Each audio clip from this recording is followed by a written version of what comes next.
తెలంగాణ రాష్ట్రంలో miss world పోటీలు అయినాయి, అందరికి తెలిసిందే. తెలంగాణ కాంగ్రెస్ ప్రభుత్వం మొత్తం నెలంతా కూడా దాని మీదనే ఫోకస్ చేసింది.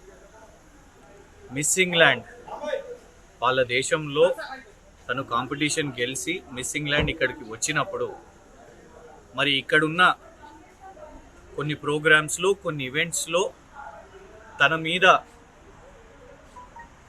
దురుసుగానో లేకపోతే అవమానపరుస్తూ లేకపోతే ఒక మహిళ అని కూడా చూడకుండా అసభ్యకరంగా కొందరు వ్యక్తులు తనతోని ప్రవర్తించిండ్రు అని వాళ్ళ దేశానికి వెళ్ళిన తర్వాత సన్, డైలీ మెయిల్, గార్డియన్ అనే ప్రపంచ స్థాయి మీడియా సంస్థలకు ఇంటర్వ్యూలు ఇచ్చింది.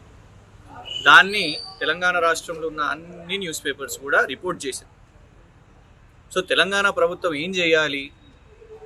అంతర్జాతీయ పోటీలు అని అనుకున్నప్పుడు 100 మంది మహిళలు ఇక్కడికి వచ్చినప్పుడు వాళ్ళ దేశాల్లో కాంపిటీషన్ గెలిచి ఇక్కడికి వచ్చినప్పుడు అతిథి దేవోభవ అని మనము భారతదేశంలో మన సంస్కృతి. సో మిస్ ఇంగ్లాండ్ ఇక్కడికి వచ్చినప్పుడు వారు కూడా అతిథి అని అన్నప్పుడు తను ఆ ఆరోపణలు వేసినప్పుడు వాటి మీద విచారణ చేపట్టాలి. మిస్ ఇంగ్లాండ్ని ఇప్పటి వరకు మీరు విచారించిర్రా? కనీసం ఏమన్నా నోటీస్ ఏమన్నా ఇచ్చిర్రా? ప్రశ్నలు అడిగిర్రా? లేదు. మరుసటి రోజే కేవలం సెలెక్టివ్గా కొన్ని విజువల్స్ ఏదో రిలీజ్ చేసి ఎదురుదాడి ఆమె మీద చేశారు.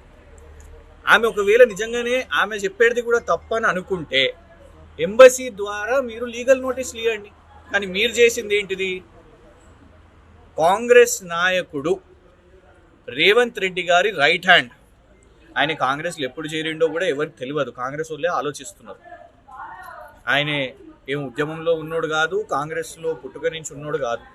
మీ అందరికి తెలుసు అనుకుంటా, రాజేంద్ర నగర్లో కేవలం ఒక కేబుల్ ఆపరేటర్గా ఉన్న వ్యక్తి మరి వాళ్ళ 1000 కోట్లకు ఎట్లా అధిపతి అయిండో, రేవంత్ రెడ్డి గారికి అత్యంత సన్నిహితుడు ఎట్లా అయిండో వీళ్ళందరూ ఆశ్చర్యపోతారు.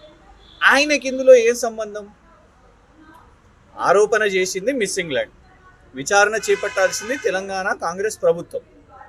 పత్రికలన్నీ రిపోర్ట్ చేసిన దాన్ని నేను ట్వీట్ చేసిన. ఫలానా పత్రికలు మీడియా వాళ్ళు వేసిన దాన్ని ఎవరి పేరు తీసుకోకుండా దీని మీద ప్రభుత్వం విచారణ చేపట్టాలి అని అంటే ఫహీం ఖురేషీ అనే వ్యక్తి, రేవంత్ రెడ్డి గారికి అత్యంత సన్నిహితుడైన ఫహీం ఖురేషీ ఎందుకు కంప్లైంట్ ఇచ్చిండు? ఇలా నిజంగా అనుమానం వస్తున్నది. ఈ మిస్ ఇంగ్లాండ్ వేసిన ఆరోపణల్లో రేవంత్ రెడ్డి గారి రైట్ హ్యాండ్ ఫహీం ఖురేషీకి ఏం సంబంధం అబ్బా? మళ్ళా రాజేంద్రనగర్ పోలీస్ స్టేషన్, ఆయన ఇక్కడనే ఉంటాడు కావచ్చు, అందుకే పాపం రాజేంద్రనగర్ పోలీసులకు ఇబ్బంది. పాపం వీళ్ళతో మాకు ఎటువంటిది లేదు, ఎందుకంటే వాళ్ళే నిన్న ఇక్కడ జంట హత్యలు జరిగినాయి, డబుల్ మర్డర్ జరిగింది, దాన్ని ఇన్వెస్టిగేషన్ చేసే పనిలో ఉన్నారు. అట్లాంటప్పుడు ఈ సోషల్ మీడియా కేసులు ఇంపార్టెంటా? ప్రతిపక్షాల మీద సోషల్ మీడియా కేసులు ఇంపార్టెంటా? మర్డర్ కేసులు ఇంపార్టెంటా? మర్డర్ కేసే ఇంపార్టెంట్. కానీ అది కాకుండా ఇవాళ పాపం టాప్ ప్రయారిటీ, ఎందుకంటే రేవంత్ రెడ్డి గారి మనిషి, రైట్ హ్యాండ్, కుడి భుజము Faheem Qureshi, ex cable operator, ఇప్పుడు 1000 కోట్ల అధినేత కాబట్టి అది ఇంపార్టెంట్ తీసుకోవాలి. కాబట్టి వాళ్ళ నోటీసులు ఇచ్చి రప్పించారు. సరే, నేను కోఆపరేట్ చేసినాను, మేము ఇక్కడనే ఉంటాం, ఇది మొదటి కేసు కాదు, మా న్యాయవాదులు రెడీగా ఉన్నారు, ఎప్పుడు కేసు అనగానే ఫస్ట్ వాళ్ళు వస్తారు కాబట్టి మేము కూడా రెడీగా, ఆ ధైర్యం మాకున్నది. మేము చేసింది తప్పు కాదు, తప్పు ఎవరు చేసిండ్రు అది ప్రభుత్వం యాక్చువల్లీ దాని మీద విచారణ చేపట్టాలి. మన రాష్ట్రం ఇజ్జత్ పోయింది. ఎందుకంటే మిస్ ఇంగ్లాండ్ చేసిన ఆరోపణలు మామూలు ఆరోపణలు కాదు. అతిథిని మనము దైవంగా చూడాల్సింది పోయి ఆమె స్టేట్మెంట్ ఏముండే, నన్ను వీళ్ళు వైశ్యలాగా చూసిండ్రు అని ఆమె స్టేట్మెంట్ ఇచ్చింది. అది సీరియస్ కమెంట్స్. ఆమె తప్పు చేసిందా, ఆమె తప్పు చేయలేదా, ఎవరు తప్పు చేసింది, ఎవడు వాడు, ఎవడు గెలికింది ఎవడు, ఇలా ఫహీం ఖురేషీ అనేటువంటి పాత్ర ఏంది, వాడెందుకు కంప్లైంట్ ఇచ్చిండు అని ఇవాళ అది విచారణ చేపట్టండి. కానీ సోషల్ మీడియాలో మేము ప్రశ్నిస్తున్నామని, మీడియాలో రాసిన దాన్ని మేము పోస్ట్ చేస్తున్నామని దాని మీద కేసులు వేస్తే అది కరెక్ట్ కాదు. ఏదేమున్నా కూడా మేము కోఆపరేట్ చేస్తాం.